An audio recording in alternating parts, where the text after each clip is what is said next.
Hello, people of the internet. My name is Nick from RC Magic, and today I'm going to show you Monarchs version 4.0, I believe.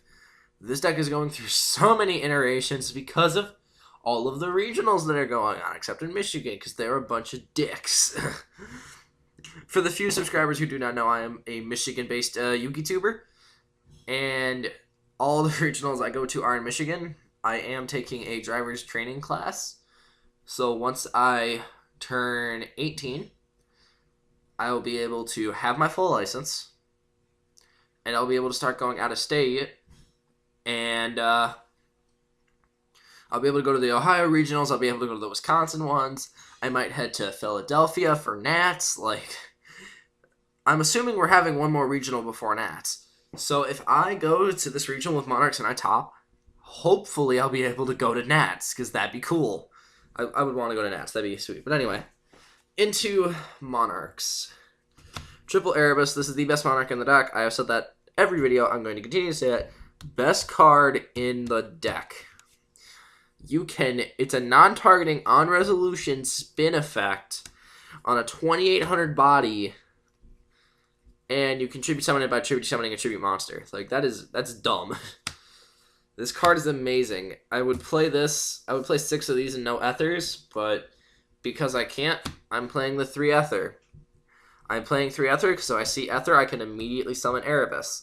And when I immediately summon Erebus, it goes back to my hand, and next turn I can use it for a tribute summon with Ether. Or I can go Ether into Ether, and then I can summon Ether from deck, get Erebus, and then I'm based next turn for that. So that's usually what happens is you have to wait a couple of turns, but I am playing Return in this deck, so I can search Erebus if I tribute summon.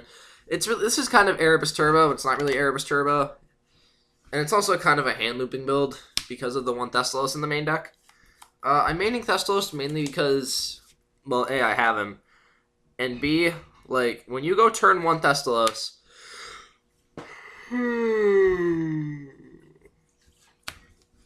first of all, he's big as fuck. 2800 is big.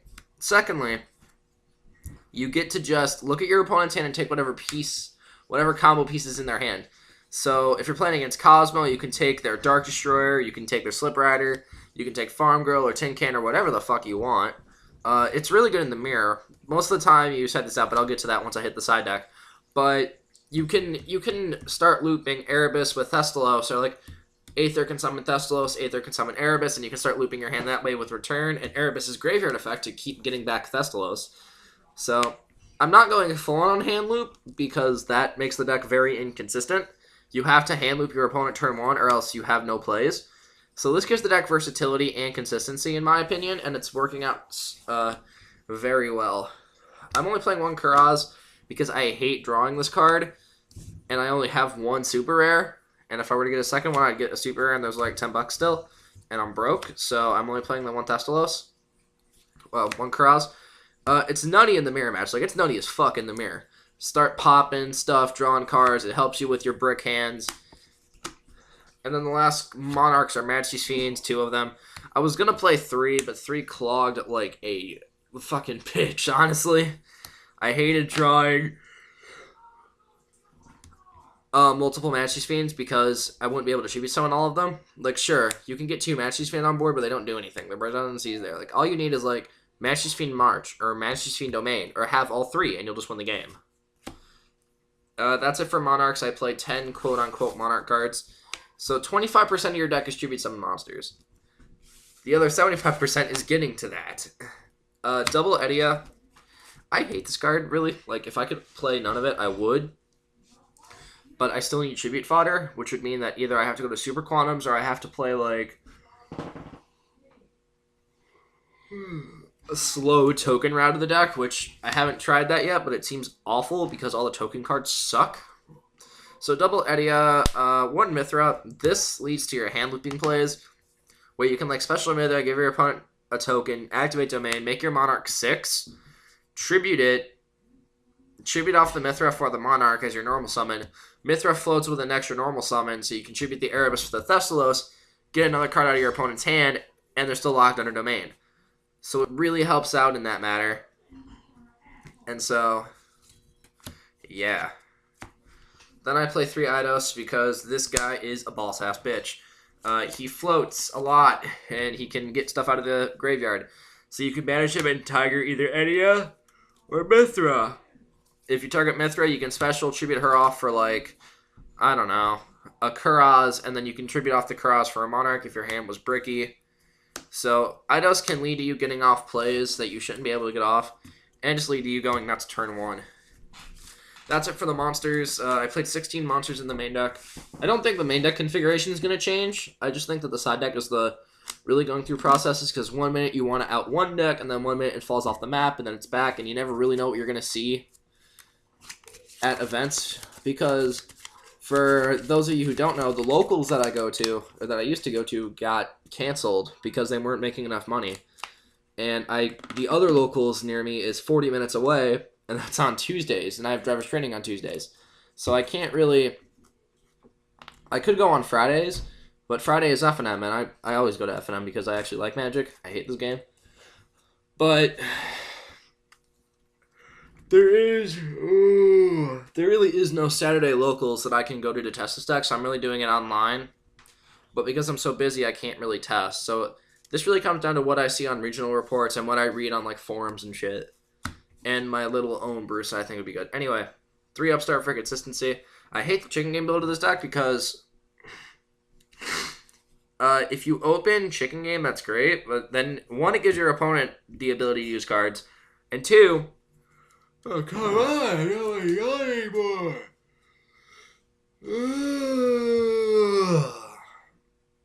God, kill me now.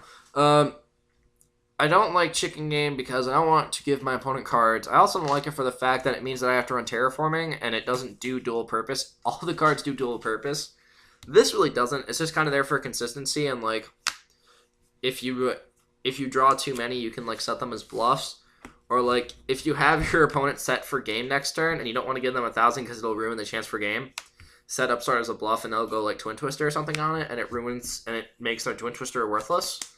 But yeah. Triple Tenacity, search card. Don't think I have to explain that. Triple Pantheism. This card's disgustingly fucking good, like, legit. Doing something. Okay, that looks a little better, but I like you guys seeing the cards, but it looks kind of weird because it looks like this is over here, but anyway. Triple Pantheism, this card's fucking disgusting, legitly. Just the fact, it's a +2 for no reason, and it's not once per turn. So, you can draw 6 cards and then banish 1 and go fucking nuts. And when you Pantheism, oh god,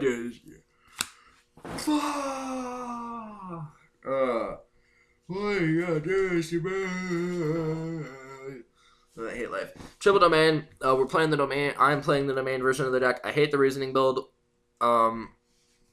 because they may call Reasoning wrong game 1, but if they call 8 thinking you're on Cosmo and you hit, like, an Erebus or something, you cry on the inside, honestly. So, you don't want to have to deal with that. And I don't like the Shin game build for reasons stated, so I'm just playing pure Domain. I'm playing Triple Domain. I hate this card. I liked it better when I only had to play 1 back in the... Like, when the first Adjusted List came out, I was already playing 1 Domain because I knew that Pepe wasn't going to be around as much. And when I played at Regionals, I only played against 2 Pendulum players. I lost to them. Not because they added Domain, but because they had Master Restriction in their deck and I couldn't out them, and that depressed me a bit. Because every time they killed Domain, I just had another one. Triple Stormforth, this is the best card in the deck. Erebus is the best monster. This is the best card. It just lets you tribute off, like, you can tribute off your opponent's Dark Destroyer for a Majesty's Fiend. It makes him salty, and, like, you win. Onto the one-ofs, I'm playing 1 March, and I'm playing 1 Return. March is to protect the lockdown aspect of the deck, and Return is to get around Solemn Strike, because Solemn Strike's a dick. I was going to play 2 Returns, but that clogged in my hand more often than not, and so I'm still sticking on the 1-1 ratio of March and Return. Anyway, 1 Rhoda, 1 for 1, and 1 Foolish. This is how you get to monsters when you can't get to monsters. Rhoda gets to Edia, 1 for 1 gets to Edia, and Foolish gets to any monster because Erebus has the ability to get back any Monarch out of your graveyard. I hate life. Kill me now, please. Erebus has the ability to be any Monarch, so when you Foolish away the Erebus, if you have a Monarch spell or trap in your hand, you can easily get it back. So, yeah. Really, good card there.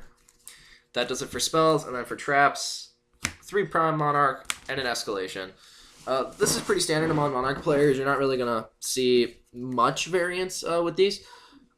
The reason I'm playing 3 Prime is because I like having 1 in deck, so that if I accidentally draw it and I can't get it out of my hand with like a Pantheism or something, I can set it on the field, and then I can flip it and start getting card advantage from that, and it makes it a good card. An Escalation is kind of like for hand looping. So like game 1, you're kind of this control deck or the stun deck. But game 2, because of the edits that I put on the side, you can become a much more aggressive deck. You can just be a dick and start punching things in the face. So that is the main deck. It's 40 cards.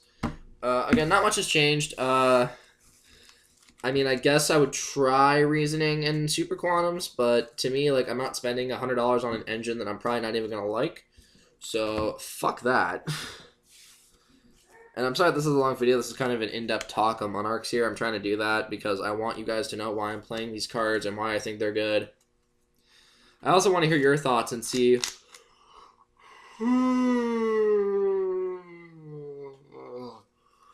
I also want to hear your guys' thoughts and see what you guys are playing. And again, I'm getting a lot of my data from regionals and forums, so they're pretty reliable sources. I'm side decking 2 Kamungus, the Sticky String Kaiju. The reason I am doing that one is because, A, I don't have Game of Seals, which if I had Game of Seals, these would instantly be Game of Seals. I swapped these. Originally, I was siding Artifact Lancia, and I switched it to this card because the deck already has an amazing Cosmo matchup. Like, I don't lose to Cosmo players. Like, I just don't. I beat 95% of Cosmo players that I go up against unless they have Master Restrict and they protect it with, like, fucking Key Beetle or something. But this is to get over Great Magnus, because Great Magnus is so hard for me to out.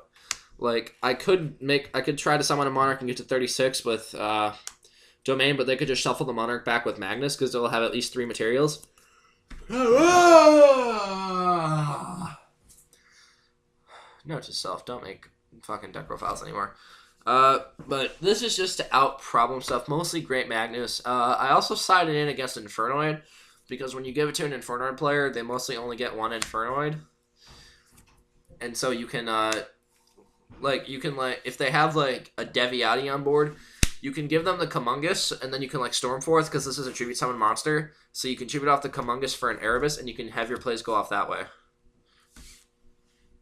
Double Battle Fader for OTK decks, obviously. Mostly for Cosmo and for Rogue. I don't side them against Draco Palace because I don't think that they're needed, and I don't want to clog the deck. Double Veilers for everything, but it's for everything except Cosmo and Rogue, really. I like side. I was gonna main deck Veilers, but when I was maining Veilers, they made the deck way too inconsistent.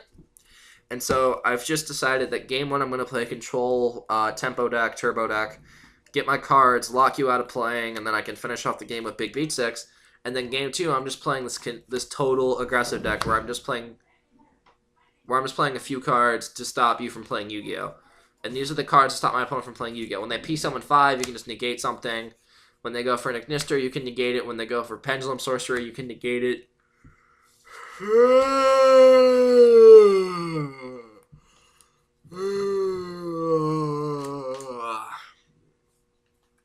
Double Dark Hole, Cosmo, Mirror Match, Rogue. You side in almost every match because you kind of have to. The 3 MST you side in every match. Like, you have to side in these 3 no matter what. Because you don't know if your opponent owns Master Restricts. I hate siding MST a lot. I wish they were Twin Twisters, but what are you gonna do? Oh my god, fucking kill me. I hate this yawning.